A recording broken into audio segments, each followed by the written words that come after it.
Bom dia, pessoal, tudo bem com vocês? Primeiramente, eu gostaria de dizer que é uma alegria muito grande poder ser usado por Deus para trazer a mensagem para vocês. Sempre entendi que esse é um dos momentos de grande responsabilidade no culto. Afinal, por experiência própria, houveram várias situações da minha vida de aperto no coração que eu obtive refrigério para minha alma exatamente no momento da mensagem, um momento como esse que estamos tendo agora. Na palavra de Deus podemos entender que os pensamentos do Senhor são mais altos que o nosso pensamento e essa inteligência do Senhor fez ele desenvolver uma metodologia. Qual metodologia? A de ouvir a palavra de Deus e assim desenvolvermos a nossa fé. Eis aí a importância de assistirmos ao culto, ouvir a mensagem. Trata-se de um ciclo virtuoso. Culto, palavra, aumento da fé, semana de lutas, vitórias, questionamentos, onde o nosso cristianismo é testado, né? E depois novamente voltamos ao culto e à palavra e o aumento da nossa fé. Como nós trabalhamos assim com agência de propaganda, com desenvolvimento de empresas, etc., é possível fazer algumas analogias assim das empresas com a Igreja de Cristo aqui na Terra. Um dos maiores desafios das organizações é sobreviver ao longo das gerações. E a empresa mais antiga que existe até hoje, ela tem 1442 anos e a Igreja de Cristo da Terra tem mais de 2000 anos. Isso só nos leva a pensar que o método desenvolvido por Deus, que tem uma inteligência infinitamente maior que a nossa, para aumentar a nossa fé e perpetuar a igreja aqui na Terra, tem se mostrado bastante eficiente, não é mesmo? Antes de darmos continuidade à palavra, eu vou deixar um versículo bíblico com vocês, enquanto no livro de Isaías 40:31. Mas os que esperam no Senhor renovarão as forças, subirão com asas como águias, correrão e não se cansarão, caminharão e não se fatigarão. Alguns autores cristãos sugerem que contemplemos as paisagens que não foram modificadas pelo homem para termos uma noção da grandiosidade de Deus. Por isso, quando estamos diante de uma montanha, da Serra do Mar, ficamos muitas vezes impressionados com a grandiosidade e a beleza que foram criadas por Deus. Evidentemente que o nosso inimigo Satanás, ele se aproveita disso para exaltar a natureza em si e não o Criador da natureza, mas isso é um assunto para uma outra situação. Mas voltando ao nosso assunto da natureza, esses dias com o Luca, numa das nossas aventuras de pai e filho, pude ver os pássaros cantando e imaginei que eles são iguais aos pássaros que foram criados desde o início. As cores, o comportamento deles. Numa situação totalmente natural, já é possível perceber que a grandiosidade de Deus também está nos mínimos detalhes. Outros autores cristãos falam para olharmos para dentro de nós, sob o ponto de vista de biologia mesmo. Pela complexidade do funcionamento do nosso organismo, é possível ter uma noção de que o nosso sistema é extremamente complexo. Um sistema que foi projetado para durar por muito tempo sem parar. Vocês já pararam para pensar nisso? O criador desse sistema é o próprio Deus. Isso é muito incrível. Porém, existe algo dentro do homem que ainda não foi completamente estudado e, apesar dos vários esforços, sabe-se pouco sobre ele. O cérebro é um exemplo disso. Sabe-se de que material é formado, já descobriram os neurônios, as sinapses e algumas outras coisas. Mas mesmo assim, muita coisa ainda não foi descoberta, como por exemplo, no nosso comportamento, a nossa reação diante de uma série de situações, enfim, os nossos porquês da vida. De onde eu vim, para onde eu vou e o que estou fazendo aqui. Diferente dos animais, o homem sofreu uma alteração. Logo no começo houve um rompimento do homem com Deus.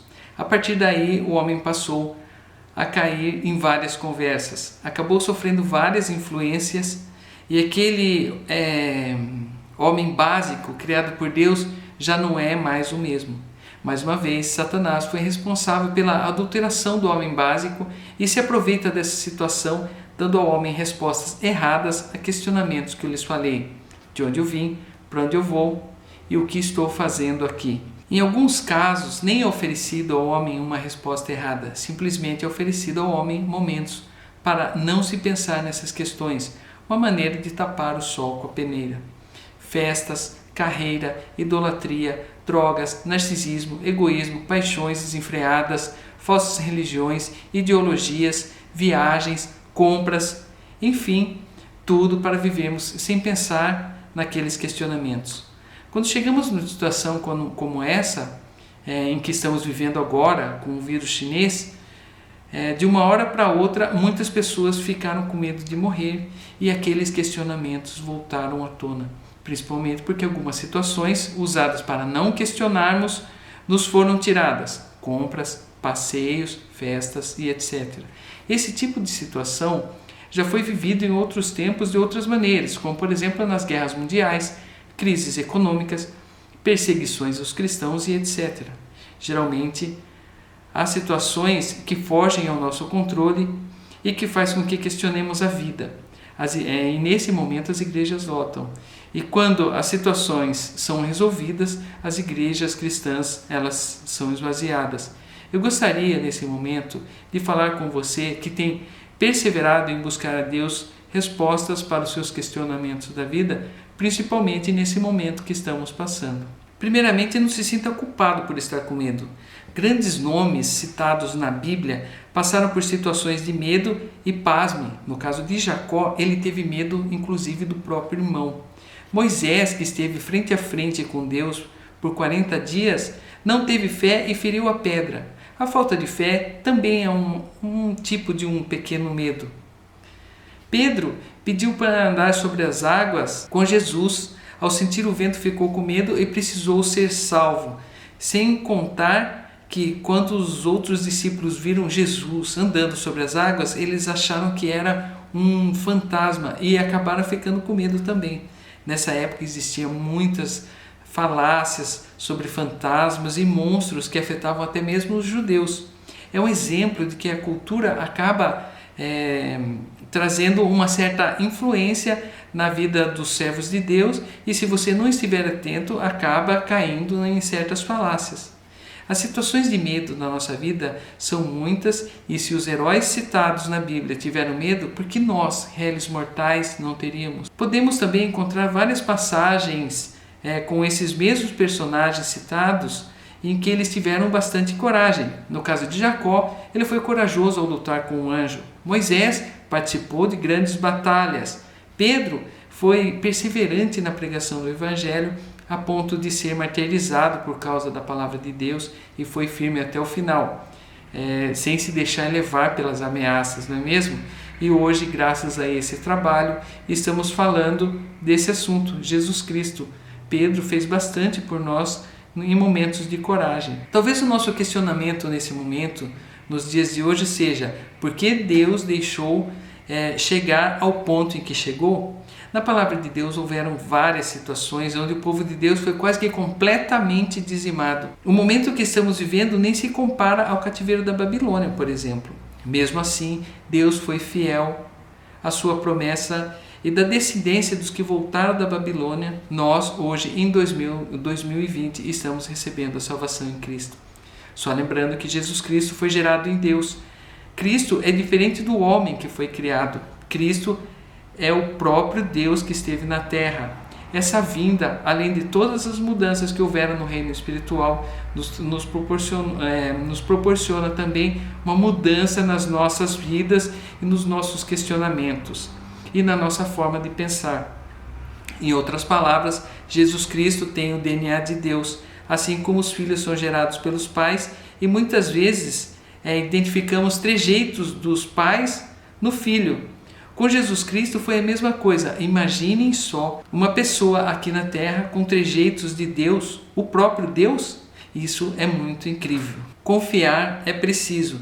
Geralmente eu uso a analogia do GPS para falar sobre confiança, mas hoje eu vou usar um outro exemplo.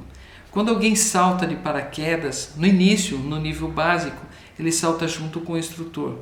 Depois ele salta com o paraquedas preso em uma peça que faz abrir o paraquedas quase que imediatamente após o salto, após ele sair do avião. E numa outra situação, já no nível avançado, o paraquedista salta em queda livre por alguns segundos. Somente depois ele puxa a cordinha e o paraquedas abre. Após todas essas fases, há uma em que os paraquedistas praticamente voam sozinhos e só abrem os paraquedas quando estão muito próximos do chão.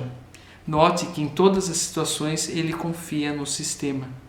Há um outro autor de um livro que diz que o Evangelho de Cristo é muito novo diante da criação do mundo. O cristianismo já passou por várias situações e está se desenvolvendo sob o ponto de vista de maturidade. Ele diz também que a nossa vida aqui é um treinamento para a nossa futura vida na eternidade com Deus. Digamos que agora estamos no nível avançado, fazendo uma analogia com o paraquedismo, não é mesmo? Temos que confiar no sistema que Deus criou, andar um pouco com as nossas próprias pernas, que seria a queda livre, e no exato momento Deus agirá em nossas vidas. O paraquedas vai abrir. Haverá também um dia em que estaremos quase que voando sozinhos, próximos com Deus na eternidade. Obrigado.